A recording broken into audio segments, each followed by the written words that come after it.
ഈ പ്രധാനപ്പെട്ട പാഠം നാളിതുവരെയായിട്ട് സമാധാനം ശ്രമിക്കുന്നില്ല എന്നുള്ളത് നമ്മളെ സൂചിപ്പിക്കുകയാണ്. നമുക്കറിയാം, ഈ വൈപ്പിൻ എംഎൽഎയുടെ കീഴിലുള്ള പ്രദേശമാണിത്. അദ്ദേഹം ഭരണകക്ഷിയുടെ എംഎൽഎ എന്ന നിലയിൽ ഇത്തരത്തിലുള്ള ഈ പാല നിർമ്മാണത്തിന് യാതൊരു വിധത്തിലുള്ള മുൻകൈയെടുക്കുന്നതിന് അതിനുവേണ്ട താല്പര്യം പ്രകടിപ്പിക്കുന്നില്ല എന്നുള്ളത് ഖേദകരമാണ്. വരാൻ പോകുന്ന നിയമസഭാ തെരഞ്ഞെടുപ്പൊക്കെ മുന്നിൽ കണ്ടുകൊണ്ട് വോട്ടിന് വേണ്ടി മാത്രമായിട്ട് നടക്കുന്ന ഇത്തരത്തിലുള്ള എംഎൽഎമാരെയൊക്കെ നമ്മൾ കണ്ടെത്തി അവരെയൊക്കെ പരാജയപ്പെടുത്തണമെന്നാണ് എനിക്ക് പറയുവാനുള്ളത്. ആയിരക്കണക്കിന് ജനങ്ങൾ ബുദ്ധിമുട്ടുന്ന ഈ ഗോശ്രീ പാലങ്ങളുടെ അറ്റകുറ്റപ്പണിക്ക് വേണ്ടി നടന്നിട്ടുള്ള ഈ പാലം എത്രയും പെട്ടെന്ന് തുറന്നു കൊടുക്കുവാനും അതുപോലെ തന്നെ സമാന്തര പാലം നിർമ്മിക്കേണ്ടതും വളരെ അത്യാവശ്യമാണ്. നമ്മളിവിടെ ഹയാത്ത് പോലെയുള്ള വികസനങ്ങൾ കൊണ്ടുവരുമ്പോൾ റോഡ് സൗകര്യമില്ലാത്ത മേഖലകളിലാണ് നമ്മൾ ഇത്തരത്തിലുള്ള പ്രവർത്തനങ്ങൾ നന്നായി പോകുന്നത്. എനിക്ക് മനസ്സിലാവുന്നില്ല, നമ്മളെ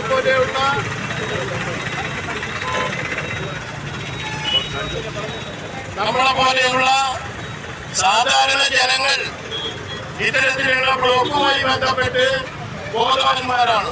പക്ഷേ ഇവിടുത്തെ അധികാരി വർഗം ഇത്തരത്തിലുള്ള യാതൊരു ശ്രദ്ധയും ഈ കാര്യത്തിൽ ശ്രദ്ധ ചെലുത്തുന്നില്ല എന്നുള്ളത് നമ്മളെ വേദനിപ്പിക്കുകയാണ്. അതുകൊണ്ട് തന്നെ ഇതൊരു സൂചനയായിട്ട് കാണണമെന്നാണ് എനിക്ക് പറയുവാനുള്ളത്. ഈ നിൽപ്പ് സമരം ഒരു സൂചന മാത്രമാണ്. വരാൻ പോകുന്ന ഭീകരമായ അല്ലെങ്കിൽ അതിശക്തമായ സമരത്തിന് വരാപ്പുഴാതിരൂപത KLC നേതൃത്വം നൽകുമെന്നാണ് ഈ അവസരത്തിൽ എനിക്ക് പറയുവാനുള്ളത്. ഇവിടെ എത്തിച്ചേർന്നിട്ടുള്ള ഈ പ്രതിനിധികൾ ഓരോ യൂണിറ്റിൽ നിന്നുള്ള പ്രതിനിധികളാണ്. ഇതിലും വലിയൊരു മുന്നേറ്റം ഈ ഗോശ്രീ പാലത്തിന് വേണ്ടി നമ്മൾ നടത്തും എന്ന് നമുക്കറിയാം. നമ്മൾ ഈ ഒരു സൂചന സമരം കൊണ്ട് മാറാൻ ഉദ്ദേശിക്കുന്നില്ല. ഈ സമരവുമായി നമ്മൾ മുന്നോട്ട് പോകും. എന്നാണോ സമാന്തര പാല നിർമ്മാണം ആരംഭിക്കുന്നത് വരെ നമ്മൾ അതിശക്തമായ സമരമായിട്ട് മുന്നോട്ട് പോകും എന്നാണ് എനിക്ക് ഈ അവസരത്തിൽ പറയുവാനുള്ളത്. നമുക്കറിയാം, ഇവിടെ മനുഷ്യാവകാശ ലംഘനങ്ങൾ നടക്കുന്നത് നിങ്ങൾ കാണുന്നു. ഉൾപ്പെടെയുള്ള ആരോപണങ്ങൾ ഉന്നയിച്ചുകൊണ്ട് അവർ രേഖാമൂലമായ എല്ലാ കാര്യങ്ങളും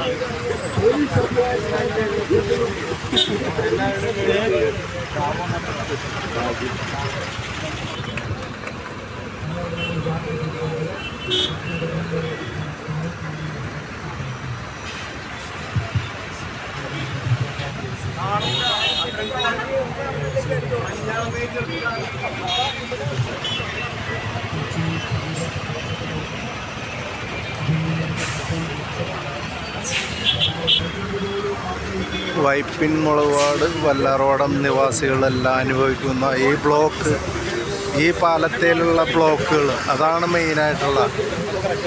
പോലീസുകാർക്കൊന്നും ഒന്നും ചെയ്യാൻ പറ്റാത്ത അവസ്ഥയിലാണ് ഈ ബ്ലോക്ക് ഇങ്ങനെ നടക്കുന്നത്.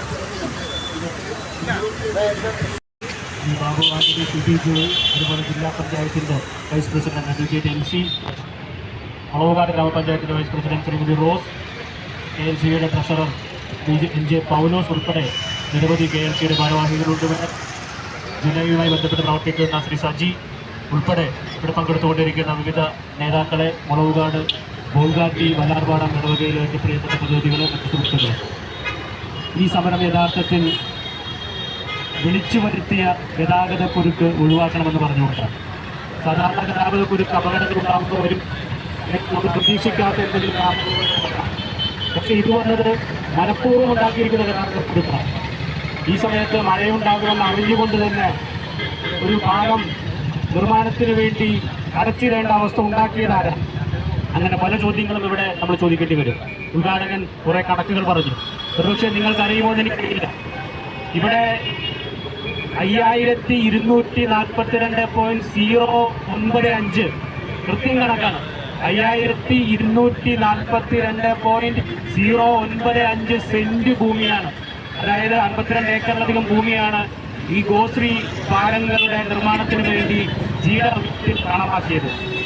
സർക്കാർ ഭൂമി, സർക്കാരിന്റെ 5000 ചില്ലുവാനം സെന്റ് ഭൂമി വിറ്റ് പണമാക്കിയത് എത്രയാണെന്നറിയോ?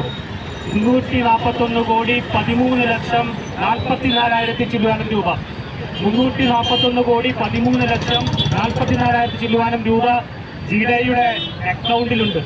ഞാനീ പറയുന്നത് വിവരാവകാശ കണക്കാണ്. ആ അക്കൗണ്ടിൽ അന്ന് ഭൂമി വിറ്റ് എടുത്തപ്പോ എല്ലാവരോടും പറഞ്ഞു, ഞങ്ങൾ സർക്കാർ ഭൂമി സ്വകാര്യ വ്യക്തികൾക്ക് വിറ്റ് പണമുണ്ടാക്കിയത് ഈ പ്രദേശത്തിന്റെ വികസനത്തിന് വേണ്ടിയാണ്. അപ്പോൾ ഇങ്ങോട്ട് വന്നപ്പോൾ ഒരു കെട്ടിടം കണ്ടില്ല, വെള്ളത്തിൽ നിൽക്കുന്നത്. സിയാർത്തിന്റെ നിയമം കാരണം ഒരു സാധാരണക്കാരന് ചെറിയൊരു വീട് പണിയാൻ പോയി കഴിഞ്ഞാൽ ഇവിടെ അനുവാദം കിട്ടില്ല, ഇതൊക്കെ അറിയാം. പക്ഷെ ആ നിൽക്കുന്ന കെട്ടിടം അതിന്റെ കാര്യം കൂടി വെള്ളത്തിലാണ്. എങ്ങനെ അനുവാദം കൊടുത്തത്? അപ്പൊ പറഞ്ഞു അത് റിക്ലൈൻഡ് ലാൻഡാണ്, സർക്കാർ വിറ്റ ഭൂമി ആയതുകൊണ്ട് അവർക്ക് തീരനിയന്ത്രണ വിജ്ഞാപനത്തിന് ഇളവ് കൊടുക്കണം. കോടതി വിധിയ. അങ്ങനെ മറ്റാളുകൾക്ക് കോടിക്കണക്കിന് രൂപയ്ക്ക് വിറ്റ ഭൂമി പ്രഖ്യാപനമാണ്. നമ്മൾ ചോദിക്കുന്നത്, ഇവിടെ ഒരു രണ്ടാമതൊരു പാലം വരേണ്ടത് നീണ്ടുകണ്ട വികസനമല്ലേ? ഇതുകൊണ്ടാണ് അത് ചെയ്യാത്തത്. അതിന് പണമില്ലാത്തത് കൊണ്ടാണോ? അപ്പൊ പറയും ജില്ലയുടെ യോഗം ചേരണം. ആരാ യോഗം ചേരേണ്ടത്? ജില്ലയുടെ ഈ ഒരു അംഗത്വത്തിൽ MP ഇല്ല. ജില്ലയുടെ എക്സിക്യൂട്ടീവ് കമ്മിറ്റിയിൽ ഇന്ന് കേരളത്തിന്റെ എറണാകുളത്തിന്റെ MP ഇല്ല. അത് രാഷ്ട്രീയം പറയുന്നതല്ല. MP നേരത്തെ പറഞ്ഞല്ലോ, 2 ഇടതുപക്ഷ MLA-മാരാണ് ജില്ലയുടെ കൗൺസിലുള്ളത്. എറണാകുളത്തിന്റെ MLA ഇല്ല. കൊച്ചിയിൽ എന്താ ജില്ലയുമായിട്ട് ബന്ധം? പക്ഷെ കൊച്ചി എക്സിക്യൂട്ടീവ് കൗൺസിലുണ്ട്. നിങ്ങൾക്ക് ഈ രേഖകളെല്ലാം വിവരാവകാശ പ്രകാരം ലഭ്യമാണ്. ഇവിടെ വേണമെങ്കിൽ നമുക്കത് പറയാം. അപ്പോഴൊക്കെ മൃഗങ്ങളെപ്പോഴും ജീവിക്കാനുള്ള ഈ പറയുന്ന വരുന്ന ഓരോ ആളുകളും 1 ലിറ്റർ പെട്രോളിന് 180 രൂപയാണ് അടിക്കുന്നത്. 1 ലിറ്റർ ഡീസലിന് 95 രൂപയാണ്. പക്ഷെ എത്ര യഥാർത്ഥത്തിൽ കൊടുക്കേണ്ടത്? അങ്ങനെ കൊടുക്കുന്ന 95 രൂപയിൽ എത്രയോ അധികം തുകയാണ് സെസ് അതിൽ കൊടുക്കുന്നത്. എന്ത് സെസ്സാണ്? Road cess. ബോട്ടിന് പോകുന്ന ഡീസലായിരിക്കും റോഡ് സെസ്. വെള്ളത്തിൽ ഓടുന്ന ബോട്ടിന് ഡീസലായിരിക്കും 95 രൂപ ഡീസൽ തന്നെ അവർക്കുള്ളത്. അവിടെ പറയും റോഡ് സെസ്സായിട്ട് കുറെ പൈസ മനസ്സിലാക്കുന്നുണ്ട്. ആ റോഡ് സെസ് എന്തിനുള്ളതാ? ആ റോഡ് സെസ്സാണ് ഇതുപോലെ റോഡ് സഞ്ചാരയോഗ്യമാക്കാൻ. പക്ഷേ അത് ചെയ്യണമെന്ന് പറയാൻ പല സ്ഥലത്തുനിന്നും ആളുകൾ ഇങ്ങനെ തെരുവിലാകേണ്ടി വരുന്ന അവസ്ഥയാണ്. ഇവിടെ നിൽക്കുന്നവരൊന്നും ഈ റോഡ് സെസ് ഉപയോഗിക്കുന്നവരല്ല. പക്ഷെ ഇവരൊക്കെ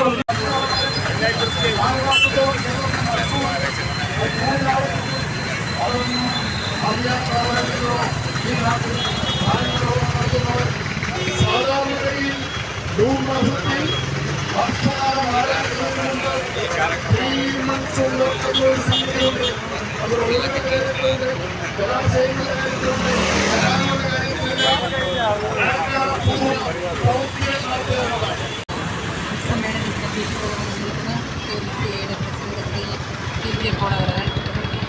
ഈ സമ്മേളന ഉദ്ഘാടനം നിർവഹിച്ച മേയർ ശ്രീ ടോണി ചമ്മറിയ അവർ, KLCയുടെ സംസ്ഥാന president advocate Sherry J Thomas, Roy Palayathil, Mathew Lincoln Roy,